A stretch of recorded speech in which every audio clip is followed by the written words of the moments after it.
Olá, queridos amigos da Central do Livro de Mormon, que grande alegria poder estar hoje aqui falando com vocês. Agradecer sinceramente a todos aqueles que têm participado, que têm assistido os nossos vídeos e também com os comentários tão generosos. Obrigado àqueles que também têm feito perguntas essas que são muito inteligentes. Muito obrigado pelas suas perguntas. Fiquem à vontade para fazê-las quando considerarem necessário, tá bom?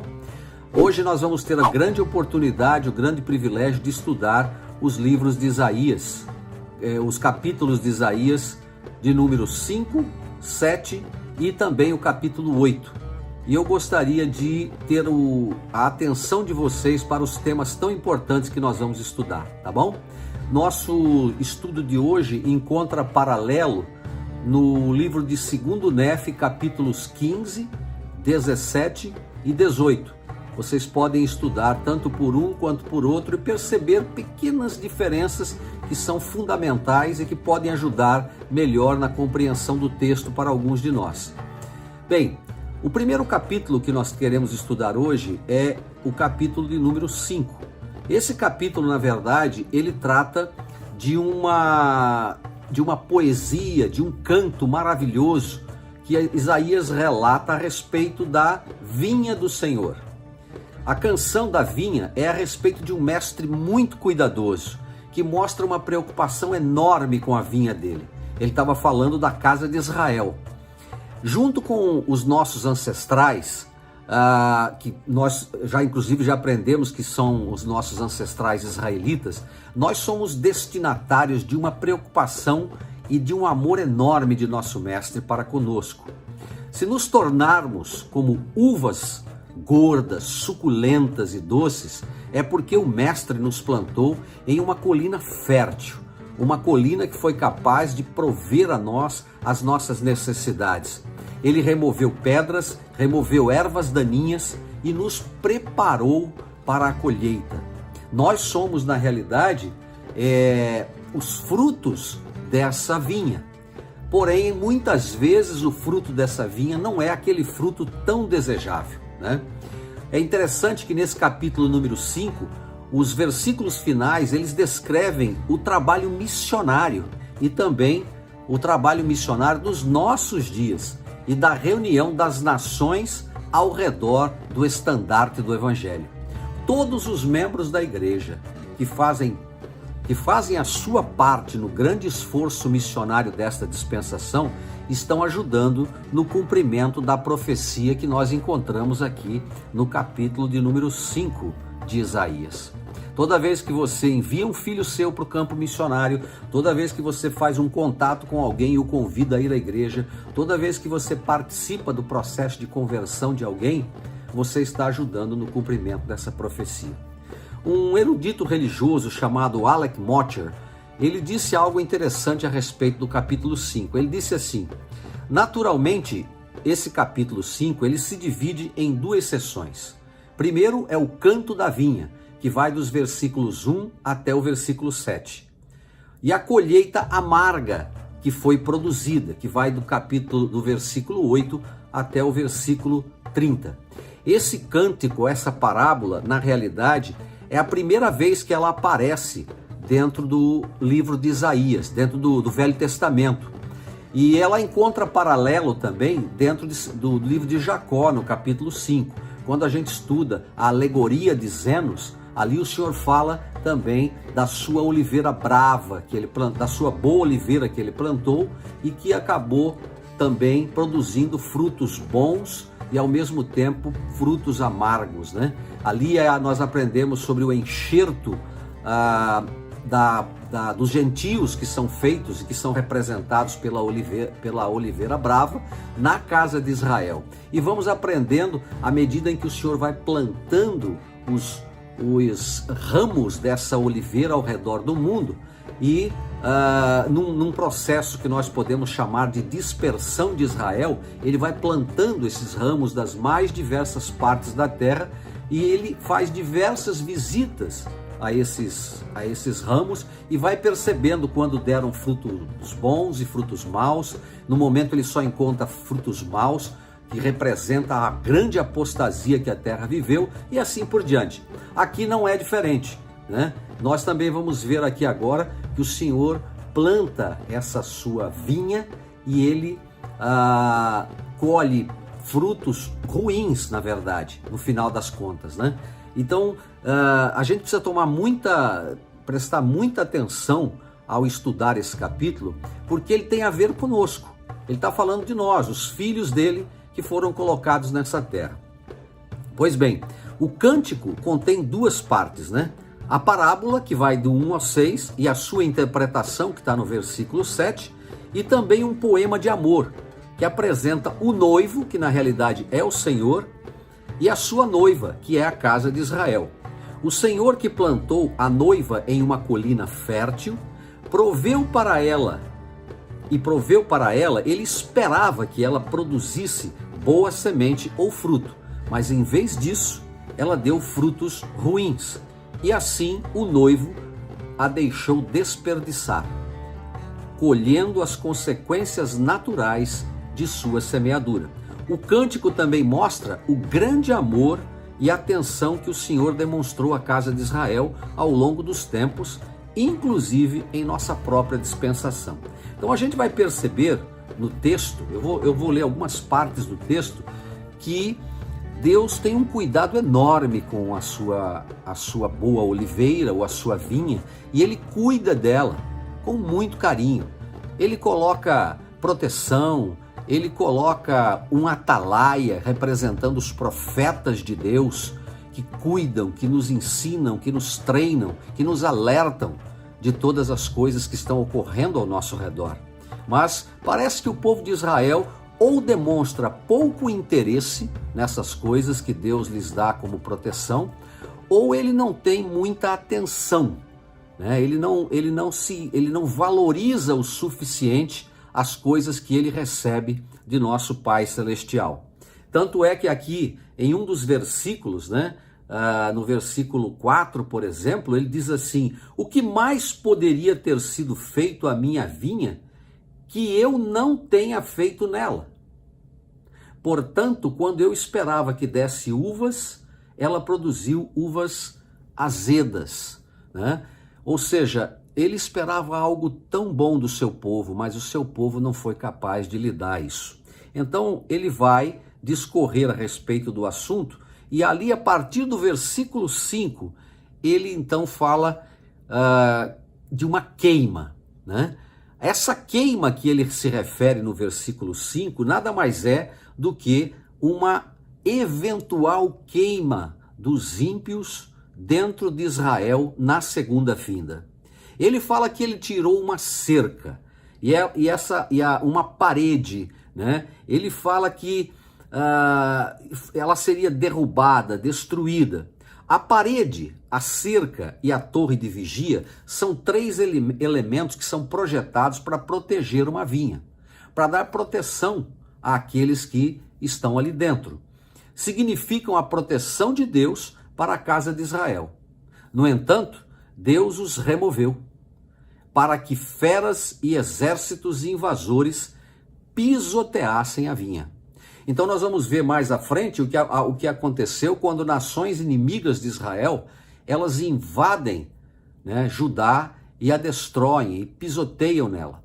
Embora essa parábola seja uma parábola que estivesse tratando de um problema específico que iria ocorrer durante alguns anos, tanto no Reino do Sul quanto no Reino do Norte, ela também se aplica às gerações subsequentes, incluindo a nossa. O versículo 6, ele fala que ele devastaria a casa de Israel. Ela não seria podada, nem cavada, ou seja, ela não receberia os cuidados e a proteção que elas deveriam ter. E então, a explicação disso é: temporariamente a vinha torna-se um terreno baldio, vazio, abandonado, né? Porque o dono da vinha determina que não vai mais remover pedras. A remoção de pedras é com o intuito de tornar a terra produtiva, né? Continuar a capinar e a limpar o solo. Tudo isso para que o seu povo pudesse colher o melhor, para que eles pudessem colher o melhor em todas as áreas da sua vida. Trabalhar o solo ou podar as vinhas era um trabalho que requeria muito cuidado, muita atenção, não podia se descuidar, porque senão os prejuízos aconteceriam. E aí ele diz algo interessante, ele diz que as sarças e espinhos então invadem a videira mais escolhida. As feras entram na vinha, porque a cerca foi removida, e fazem dela a sua habitação. Espiritualmente, a casa de Israel, que é conhecida, vou insistir de novo, ela é reconhecida como a vinha, ela torna-se um deserto, por causa da apostasia e da rejeição da bondade, amor e cuidado do mestre da vinha, que é o nosso Salvador. Deus não teria devastado a sua vinha se ela fosse infrutífera. Então, nós somos a casa de Israel atual. Eles eram a casa de Israel daquela época. Deus permitiu que houvesse destruição da nação por causa da iniquidade, por causa do pecado. Nos dias de hoje não será diferente. Embora nós saibamos que a igreja não será destruída de forma coletiva, mas nós podemos sim ter perdas individuais. Nós poderemos ter perdas individuais e talvez em grande quantidade, porque essas pessoas abandonaram a fonte de água viva, elas abandonaram o seu Deus, elas perderam o interesse pelas coisas sagradas e por aquilo que é mais importante. Parece haver uma apatia nos dias atuais que pode levar à destruição individual das pessoas. E isso é algo terrível, isso é algo que vai afetar não somente indivíduos, mas pode afetar as famílias, pode afetar gerações, como de fato acontece. Então, esse é o grande ensinamento desse capítulo, né? Muito bem. O versículo 8 fala também de ele fala de um ai, né? O ai é uma expressão de sofrimento, de angústia, né? Significa que haveria uma dor, um sofrimento terrível que era o resultante dos julgamentos de Deus que cairão sobre os culpados em todas as épocas do mundo, incluindo a nossa. O versículo 13 fala de um cativeiro, porque as pessoas, ele diz, não têm conhecimento, elas são levadas em cativeiro. Muito bem, quando uma nação ou um indivíduo ele se vangloria da sua devassidão, do seu esquecimento das coisas sagradas, eles estão sujeitos ao cativeiro espiritual e físico. Eles se tornam como coisas passadas, porque usaram inadequadamente o seu arbítrio. Todos nós temos um arbítrio e Deus espera que nós o usemos para fazer as escolhas sábias. Embora nós tenhamos diante de nós o certo e o errado, há uma expectativa de que usemos esse arbítrio moral para fazer as boas escolhas, para que as consequências também das boas escolhas nos acompanhem. Israel não estava preocupado com isso, né? Então, nesse mesmo capítulo ele fala também sobre o faminto, sobre a sede. Isso pode se referir à fome literal, mas também tem um significado simbólico muito importante. Os homens honrados, que eram a classe alta, que estavam envolvidos nos dignatários daquela nação, e também a multidão, que eram os plebeus, eles não tinham conhecimento do Senhor e do seu evangelho, e carecem das palavras do Senhor. Então o meu povo é levado em cativeiro porque ele não tem conhecimento. Vocês devem se lembrar que muitas gerações depois do rei Benjamim ter dado aquele discurso extraordinário no livro de Mórmon, nós aprendemos que a nova geração não havia escutado as palavras do rei Benjamim e por isso estavam dando um trabalho tremendo aos seus pais, pelo fato deles desconhecerem a verdade. Nossa missão, nossa responsabilidade é ensinar o evangelho aos nossos filhos. As escrituras deixam isso muito claro. Sobre a cabeça dos pais cairá o pecado se os pais não ensinarem o evangelho aos seus filhos até que eles alcancem a idade da responsabilidade. Então nós precisamos aproveitar cada minuto, cada dia e ensinar o Evangelho de forma que seja impossível eles não aprenderem. Esse deve ser o nosso caminho, tá ok? Falando ainda dos iníquos, né? Eles não têm uma compreensão de Jesus Cristo e do poder de sua expiação.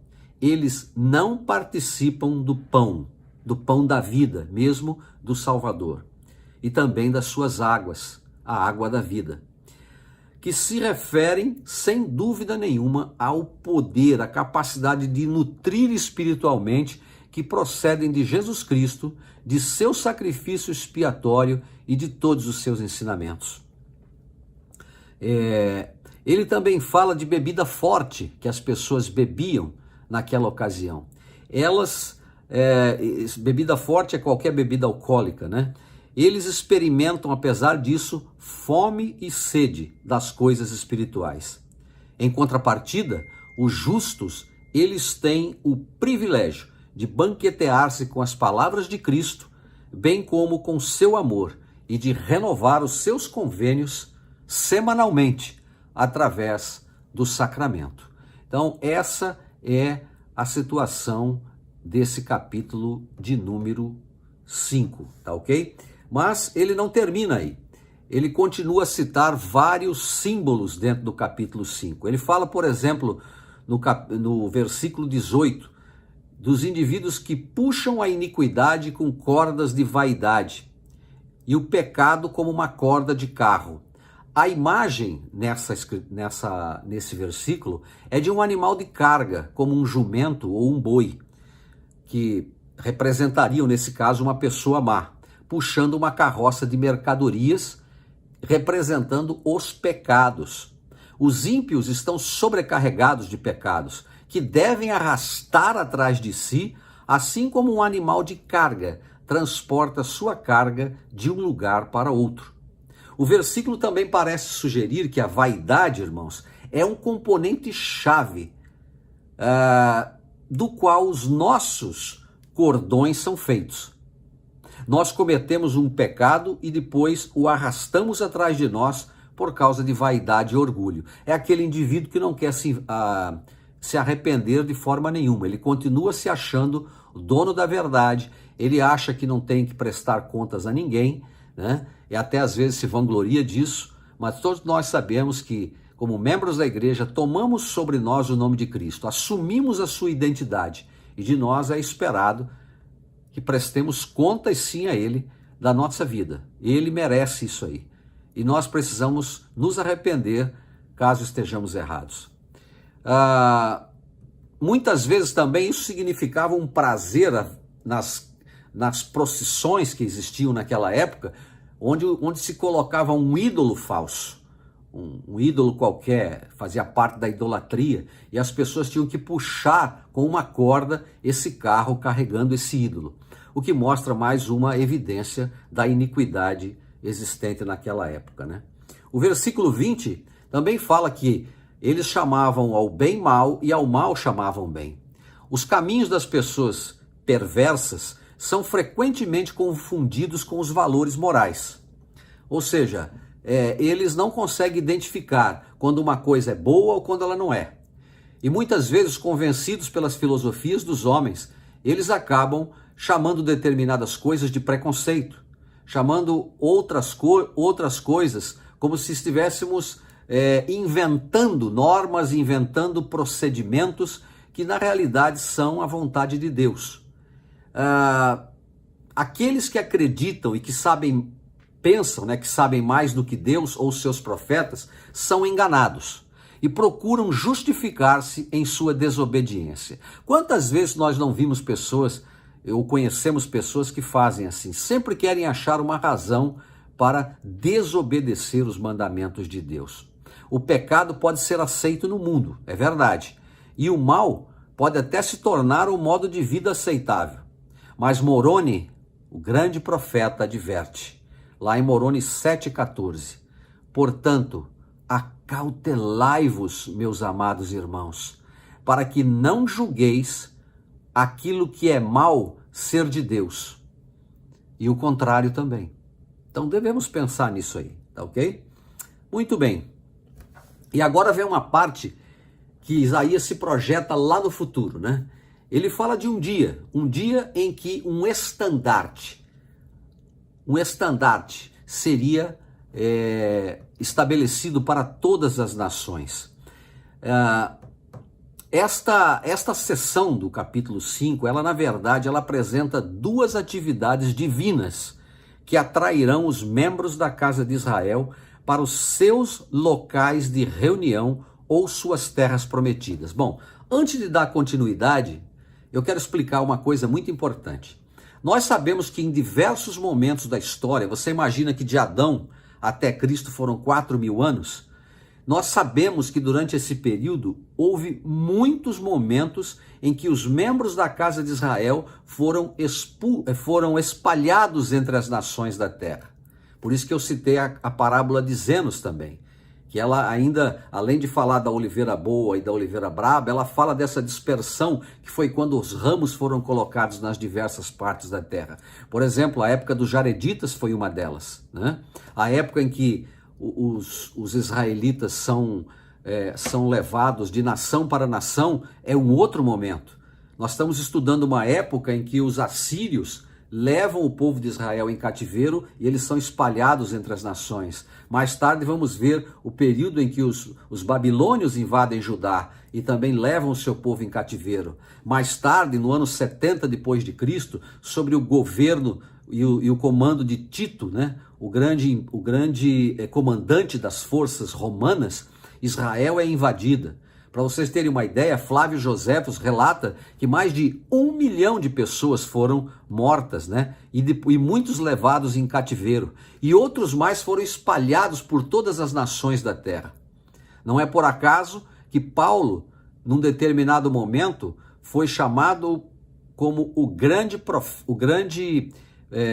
profeta, o grande líder, o grande missionário dos gentios, né? Porque o povo de Israel começou a se misturar com as diversas nações, houve casamentos entre eles, né? E então nós vemos que muitas pessoas acabaram sendo batizadas nesse período, por causa do sangue de Israel que se espalhou entre as nações da terra. Então, essa dispersão ocorreu em muitos momentos. E agora aqui nós estamos falando de um período em que Deus assobiaria, o que seria um comando, né? Um chamar o seu povo das diversas partes da terra para que eles pudessem, então, novamente se juntar e pudessem ser trazidos ao rebanho outra vez, né? O aprisco. Então esse é o período da nossa coligação de Israel. Então Deus levantará uma bandeira ou estandarte para todas as nações ao redor das quais Israel se reunir. E Deus atrairá a atenção de Israel através de um assobio, ou um assobio, silvar, né, como nós dizemos. Uma terceira atividade divina é listada em uma seção posterior de Isaías. Deus fará soar uma trombeta que servirá como um sinal para as tribos se reunirem ao redor desse estandarte. A gente vai ver isso lá no capítulo 18, versículos 3 e 7, tá ok? Essas atividades simbolizam uma maneira pela qual os habitantes da terra serão chamados a Sião nos últimos dias, depois de aceitarem o evangelho de Jesus Cristo. Nada impedirá que aqueles que vêm a Sião, os santos, não se cansarão, tropeçarão ou dormirão. E seus lombos estarão cingidos, seus sapatos amarrados e seus equipamentos e veículos estarão prontos e preparados. Aqueles que se reúnem em Sião são comparados a um leão forte e poderoso. Em seu auge, que ruge, pega a sua presa e a leva embora sem medo. Então, se vocês estudarem os versículos 27, 28 e 29, vocês vão ver a simbologia rica que ele utiliza para mostrar o poder que envolverá todo o processo de coligação, que na verdade já está acontecendo nos dias de hoje. O processo de coligação está se acelerando cada vez mais, né? Então, eu queria inclusive aproveitar a oportunidade e ler com vocês o texto que trata exatamente disso aí, para depois ler uma declaração do apóstolo LeGrand Richards.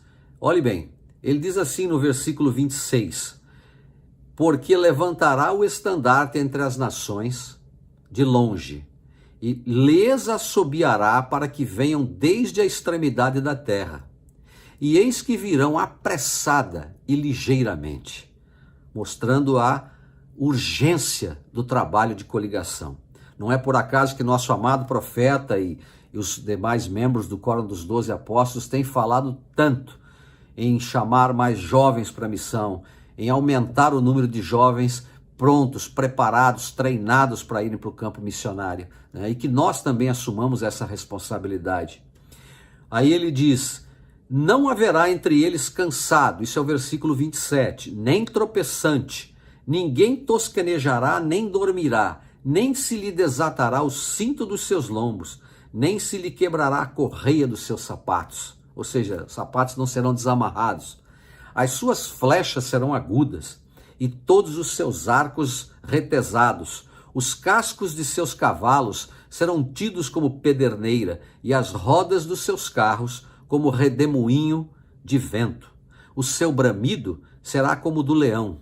Bramarão como filhos de leão, e rugirão, e arrebatarão a presa, e a levarão, e não haverá quem a livre. Isso não só mostrando força, poder, velocidade, né? Mas mostrando realmente como será sério esse trabalho de coligação. Por isso que tanta ênfase é dada hoje. A gente precisa perceber isso aí. Aí ele diz assim, olha, e bramarão contra eles naquele dia como o bramido do mar. Então olharão para a terra, e eis aqui trevas e angústia, e a luz se escurecerá em densas nuvens. O presidente LeGrand Richards, o apóstolo, o elder LeGrand Richards, ele disse o seguinte, como não existiam ferrovias nem aviões naquele tempo, Isaías dificilmente poderia citá-los nominalmente. Entretanto, parece tê-los descrito de forma inequívoca. As unhas de seus cavalos dir-se-iam de pederneira, e as rodas de seus carros um redemoinho. Não se aplica perfeitamente a um trem moderno, ele pergunta. Haverá melhor maneira de descrever,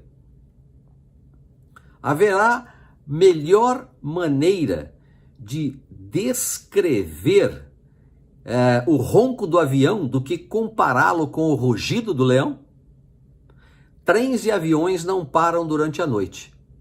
Portanto, Isaías tinha toda a razão para dizer que ninguém toscanejará nem dormirá.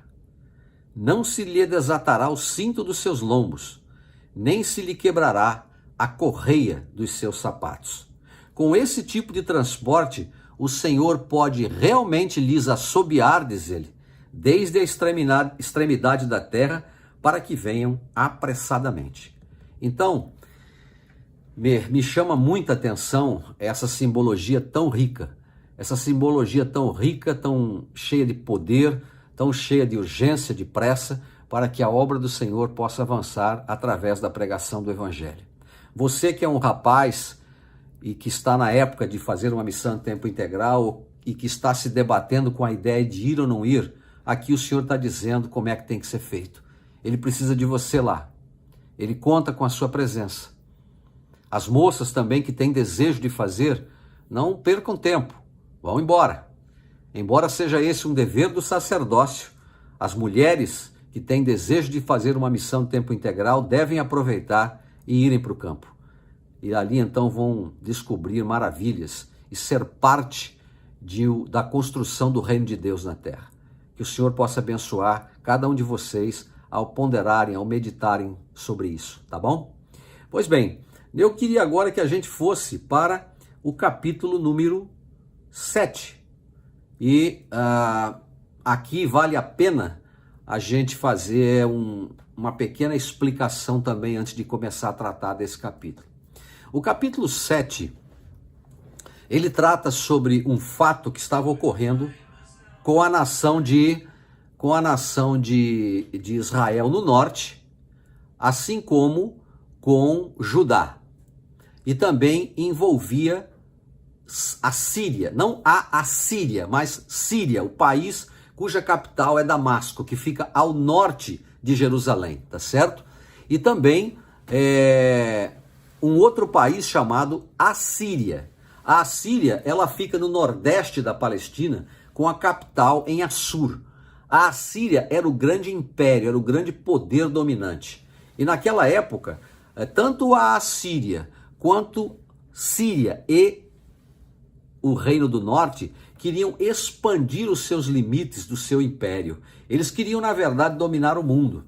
E nessa ocasião, Acaz, que era o rei de Judá, estava extremamente preocupado porque havia uma ameaça, né, de que se ele não apoiasse tanto Efraim, que era o reino do norte, assim como a Síria, né, cuja capital é Damasco, eles poderiam ser destruídos. E nessa ocasião ele estava morrendo de medo.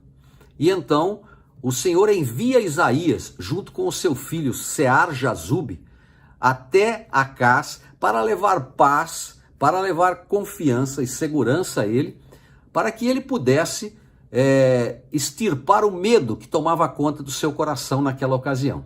Pois bem, o que ocorreu?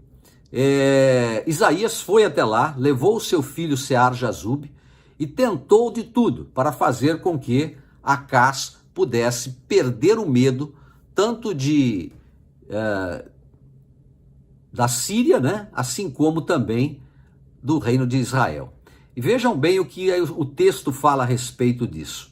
O versículo 3 diz assim: Então disse o Senhor a Isaías: Agora tu e teu filho Sear-Jazube, lembrando que o nome de Sear-Jazube significa um remanescente retornará. Ali havia uma esperança, de coligação, de preservação, de retorno.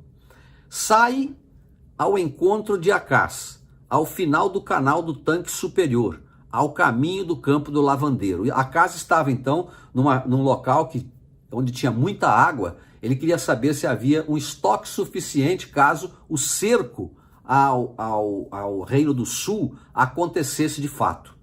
E diz-lhe: acautela-te e aquieta-te, não temas nem se desanime o teu coração por causa destes dois tições, né, ou tocos de tições fumegantes, por causa do ardor da ira de Rezim, que na verdade era o líder, né, da Síria, e da própria Síria, e do filho de Remalias. Porque a Síria teve contra ti maligno conselho com Efraim e com o filho de Remalias, dizendo: vamos subir contra Judá, aterrorizemo-lo e repartamo-lo entre nós, e façamos reinar no meio dele como rei o filho de Tabeal. Resumindo a história, Deus mandou Isaías dizer para Acaz o seguinte: Acaz, não tenha medo.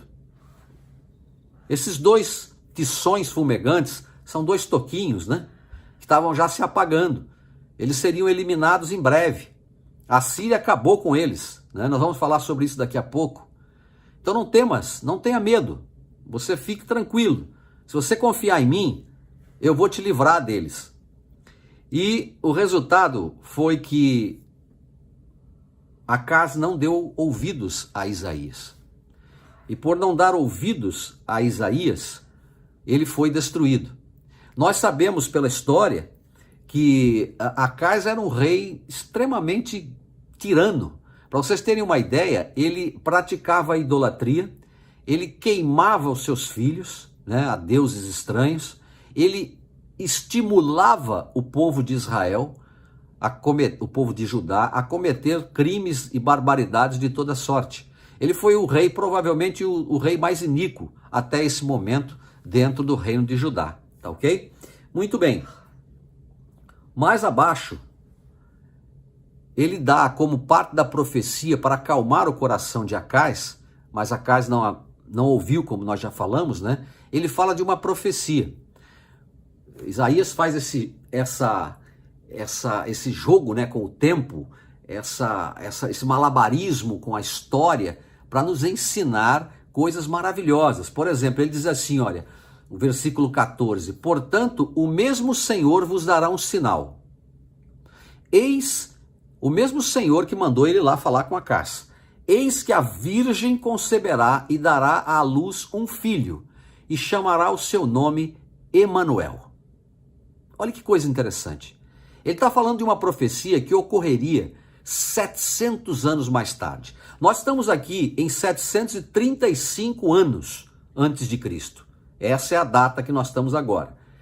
E ele falava de uma profecia que ia ocorrer lá na frente. O Mateus fala sobre isso. Ele fala sobre o nascimento, que o Cristo nasceria de uma virgem e que seu nome seria Emanuel, que quer dizer Deus conosco. Ele estava dizendo, Acás, Deus é com você. Irmãos, ele está dizendo para nós, Deus é conosco. Nós não precisamos temer o mundo, temer o mal. Só fica do lado do Senhor. Anda com ele, como ele disse para Enoque. E aí ele diz, manteiga e mel comerá, até que ele saiba rejeitar o mal e escolher o bem. Na verdade, antes que este menino saiba rejeitar o mal e escolher o bem, a terra que abominas será desamparada dos seus 2 reis. É interessante observar que pouco tempo depois, essa profecia ela tem um duplo significado. Isaías, ele coabita com a sua esposa, que era chamada de profetisa, e eles têm um filho, chamado Maher-Shalal-Hashbash. Isso significa um filho que nascia. Esse filho também ele era um protótipo de Cristo, assim como a sua mãe era um protótipo de Maria, né? E a escritura que ele fala aqui é maravilhosa a promessa que ele fala, né? Ele fala que antes que o filho alcançasse a idade de 8 anos de idade, ele menciona aqui, não é isso? Ele deixa claro que aqueles 2 reis seriam destruídos. E foi de fato o que aconteceu. Em 721 anos antes de Cristo, ou seja, poucos anos depois, né, pouquíssimos anos depois, a Assíria, na época de Tiglat-Pileser, ela invadiu a Síria e invadiu as tribos do norte. Lembram que eles ficavam bem pertinhos. Olha, para vocês terem uma ideia aqui, ó, você tinha a Assíria aqui você tinha Síria, capital Damasco, e aqui embaixo você tinha as tribos do norte, e aqui embaixo Judá. Então o que aconteceu? A Assíria veio, destruiu os 2 tições fumegantes aqui, né? Que era o rei da Síria e também o rei de Israel. E mais tarde ele veio e também destruiu Jerusalém. Então isso é muito interessante. Levou em cativeiro muitas pessoas. Então é muito interessante a gente observar isso. Mas aqui é uma profecia de esperança. Isaías, confia em mim. Ou melhor, Acás, confia em mim. Confia nas minhas promessas, eu estou com você. Pois bem, e ele continua. No versículo 17. Porém o Senhor fará vir sobre ti, sobre o teu povo e sobre a casa de teu pai, dias tais, quais nunca vieram desde o dia em que Efraim se desviou de Judá pelo rei da Assíria. Efraim se desviou de Judá. Foi quando o Reino Unido, que eram as 12 tribos, ele se separou. Como eu expliquei para vocês, 10 tribos ficaram no norte e 2 tribos ficaram no sul. Isso foi 970 anos antes de Cristo. Então, eles iriam ver uma situação como nunca haviam visto até então. Nunca enfrentariam uma guerra de dimensões tão avassaladoras como as que eles enfrentariam agora. E ele ainda diz assim, olha, no versículo 18, porque há de acontecer que naquele dia assobiará o Senhor às moscas que há no extremo dos rios do Egito e às abelhas que estão na terra da Assíria. Olha bem, moscas do extremo rio do Egito. Isso é uma figura de linguagem indicando um exército volumoso, um exército numeroso, tanto do Egito quanto da Assíria. E no 19, e virão e pousarão todas nos vales desertos e nas fendas das penhas, e em todos os espinheiros, e em todas as florestas. Então eles iriam destruir completamente a terra de Judá, a terra do norte e assim por diante. No versículo 20 ele diz: naquele dia rapará o Senhor com uma navalha alugada, que está além do rio, com o rei da Assíria, a cabeça e os cabelos dos pés, e até a barba totalmente tirará. Olha que linguagem riquíssima. Esse que vai ser, naquele dia rapará o Senhor com uma navalha alugada, ele está se referindo ao rei da Assíria, que foi na verdade alugado, né? Ele foi subornado por Acás, porque Acás quis fazer com ele um acordo, e na verdade ele tinha que ter temido mais a Assíria do que temer ao rei da Síria e também de Israel, do Reino do Norte. Mas ele não fez, ele preferiu fazer um acordo com o rei da Assíria, e aí então ele destruiu a eles também. Muito bem. E aí ele mostra as consequências de tudo isso, né? A terra seria destruída, o inimigo tomaria conta, levaria as pessoas em cativeiro, não haveria mais uma terra produtiva, e dessa maneira o povo de Israel seria completamente colocado nas mãos de um poder estrangeiro. Irmãos, nós não podemos permitir que essas coisas aconteçam nas nossas vidas. Toda vez que penso nisso, me lembro de uma coisa: eu e você estamos sob convênio. O convênio é um acordo sagrado que fazemos com Deus. E ele faz uma promessa para quem guarda os convênios.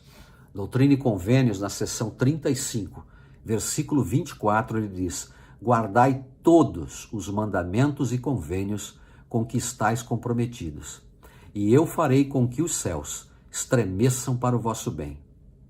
E Satanás há de tremer, e Sião há de rejubilar-se sobre os montes e florescer. Israel não guardou seus convênios.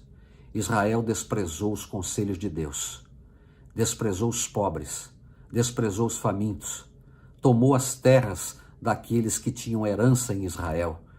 E dessa maneira, a idolatria também entrou em Israel. A farra, a bagunça, o mundanismo, isso tudo fez com que o Senhor permitisse que nações estrangeiras tomassem conta de Israel. Pois bem, finalmente, nós temos o capítulo 8. Eu vou falar um pouquinho sobre esse capítulo e aí nós vamos então encerrar a nossa aula de hoje, tá ok? Esse é um capítulo que é uma continuidade do capítulo 7. Ele começa com o versículo 1 dizendo o seguinte: disse-me o Senhor, Isaías está dizendo, toma uma ardósia grande e escreve nela com cinzel de homem, apressando-se ao despojo, apressou-se a presa. Esse era o significado do nome do filho de Isaías chamado Maher-Salal-Hash-Bash. Era o significado disso. Apressando-se ao despojo, apressou-se a presa. O despojo é tudo aquilo que foi tomado na guerra quando a Síria invade Judá e leva tudo embora. Apressou-se a presa, né? Então, foi isso que os assírios fizeram. Eles tomaram tudo aquilo que pertencia a Israel. Então tomei comigo fiéis testemunhas. Ou seja, além do povo, agora você tinha outras fiéis testemunhas. Você tinha Urias, o sacerdote, e Zacarias, filho de Jeberequias, né? Esses homens agora seriam testemunhas que veriam com o testemunho que seria escrito a respeito de Israel. Testemunho esse que seria validado com os eventos da história. Ou seja, ela comprovaria aquilo que Isaías escreveu sobre o povo de Israel. Aí então mostra quando ele se achega à profetisa, ele coabita com ela e eles têm esse filho chamado Maher-Salal-Hash-Bash, que significa apressando-se ao despojo, apressou-se à presa. Porque antes que o menino saiba chamar meu pai e minha mãe, se levarão as riquezas de Damasco e os despojos de Samaria diante do rei da Síria. Em outras palavras, os 2 tições fumegantes mencionados no capítulo anterior seriam destruídos e com ele também o seu povo.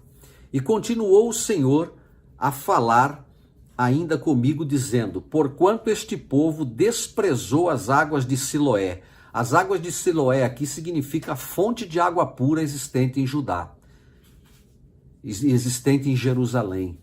Eles desprezaram a fonte de água viva que era o Salvador. E ele diz que correm brandamente, e com Rezim e com filhos de Remalia se alegrou. E aí depois ele fala da destruição, quando diz no versículo 7, pois eis que o Senhor fará subir sobre eles as águas do rio, fortes e impiedosas, o rei da Assíria com toda a sua glória, e subirá sobre todos os seus leitos e transbordará por todas as ribanceiras, mostrando devassidão total, destruição total. Isso é o que iria acontecer. Se vocês lerem os próximos versículos, ele só está descrevendo situações terríveis que aconteceriam com o povo.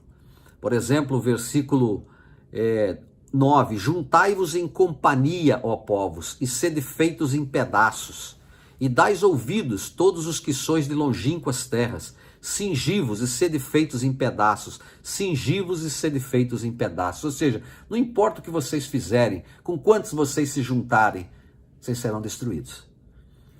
No versículo 13, ele dá a solução. Ele diz: e ao Senhor dos exércitos, a ele santificai, e seja ele o vosso temor, e seja ele o vosso assombro. Ou seja, não tenham medo dos homens, tenham medo do Senhor. Respeito, consideração, profunda reverência por ele. Então ele vos será por santuário, mas como pedra de escândalo e como pedra de tropeço, as duas casas de Israel, como laço e rede aos moradores de Jerusalém. E muitos tropeçarão entre eles, e cairão, e serão quebrantados, e enlaçados, e presos. É interessante que o Salvador é conhecido como a rocha, né? Mas ele deveria ser abraçado, amado de todas as formas. Mas aqui diz que ele será uma pedra de escândalo. Ou seja, as pessoas se envergonhariam de Cristo e do seu evangelho. E por essa razão, eles colheriam as consequências. E muitos tropeçarão, diz o versículo 15, entre eles, e cairão, e serão quebrantados, e enlaçados, e presos. Aí, o versículo 16 fala: ata o testemunho, sela a lei entre os meus discípulos. E a história se encarregará de dar contas e ratificar as promessas feitas nesse momento. Muito bem. O versículo 18, ele reforça a ideia de que os filhos dele foram dados como sinal.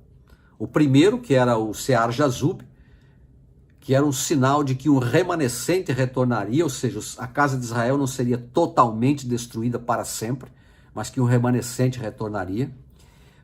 O seu nome também evoca a ideia da coligação de Israel. E o Maer Shalal Hasbash, que na verdade significa, ele era um lembrete de que os inimigos de Israel tomariam conta dele, destruiriam Israel por causa de sua iniquidade. O povo de Israel não buscou o Senhor para solucionar os seus problemas. Por isso que o versículo 20 diz assim, o versículo 19 diz assim: quando, pois, vos disserem, consultai os adivinhos e os encantadores, que chilreiam entre dentes e murmuram, porventura não perguntará o povo a seu Deus? Ou perguntar-se-á pelos vivos aos mortos? À lei e ao testemunho. Se eles não falarem segundo esta palavra, nunca verão a alva. Ao invés de buscar o Senhor, ao invés de buscar a revelação de Deus, ao invés de buscar a companhia do Espírito Santo, eles buscaram consultar os mortos. Buscaram médiums buscaram fontes que não eram aquelas aprovadas por Deus. Eu tenho aqui uma declaração muito importante feita por uma das autoridades da igreja, que foi o presidente Joseph Fielding Smith, onde ele diz o seguinte: buscar informações através de qualquer meio contrário à instrução dada pelo Senhor é pecado. O Senhor instruiu Israel claramente, quando viviam na terra de sua herança, que deveriam procurá-lo quando quisessem revelações, e que evitassem os artifícios prevalentes entre as nações pagãs que ocupavam suas terras. Haviam muitas nações pagãs ao redor. O seu centro de adoração não era Deus. Eles adoravam animais, adoravam objetos, adoravam pedras, adoravam tudo aquilo que não era Deus. Não adoravam ao Deus que os criou. E então ele diz assim: na Bíblia inteira, Novo Testamento como no Velho Testamento, o Senhor e seus profetas externam seu desagrado quando o povo trocava o Senhor pelos espíritos familiares. Então, que nós possamos ponderar sobre isso, irmãos. E aqui eu quero encerrar dizendo a vocês que Deus vai responder às nossas orações. Ele nos dará as revelações. Ele vai nos livrar dos inimigos se nós o buscarmos de todo o coração. Se nossas ações estiverem de acordo com as nossas crenças, se nossas ações estiverem de acordo com os convênios que fizemos, Ele vai nos abençoar e vai nos fortalecer. Eu quero, nesse momento, testificar a vocês que Jesus Cristo é o Filho de Deus, que Ele nos guia através do seu Espírito e que nós somos capazes de nos tornar mais semelhantes a Ele à medida em que nós, ao invés de buscarmos o mundo como fez a antiga Israel e muitos da Israel moderna, nós buscarmos internalizar, buscarmos incorporar à nossa vida os chamados atributos cristãos: fé, esperança, bondade, caridade, amor fraternal e assim por diante. Presto meu testemunho dessas coisas a vocês e que o Senhor os abençoe. Deixo essa aula hoje em nome de Jesus Cristo. Amém. Nos vemos na próxima aula. Como desafio para vocês para estudar, quero que vocês estudem dos capítulos 9 até o capítulo 11. Um grande abraço para todos vocês e uma excelente semana.